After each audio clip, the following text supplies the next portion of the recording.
Welcome to Not Milk Never Milk. Subscribe if you're lactose intolerant. You start by installing the updated Feather app and signing in. This is where you take control. Create your account, enable two-factor authentication, and securely store the recovery code so you can regain access. Once done, grant required permissions: camera, mic, storage, and notifications, so features run smoothly. Make sure to select privacy settings that match your needs. Choosing tighter defaults prevents surprises. By the end of these steps, you'll have a fully provisioned app ready for content and workflow setup. Now build the heart of Feather, your workflows. Create a project and pick or customize a template to match the task type. Invite collaborators and set roles so responsibilities are clear.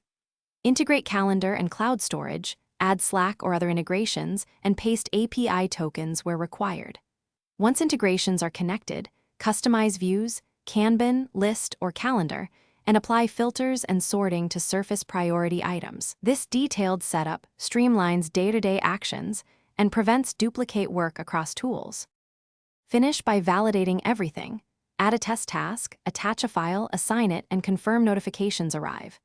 Export your settings and note API keys so you can restore configuration quickly.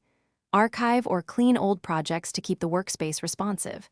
If something goes wrong, try this single troubleshooting path. Verify permissions, re-authenticate integrations, and clear the app cache. Often that restores sync.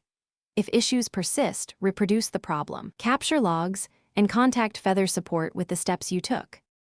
Thanks for watching. If this was helpful, leave a like and consider subscribing. See you next time.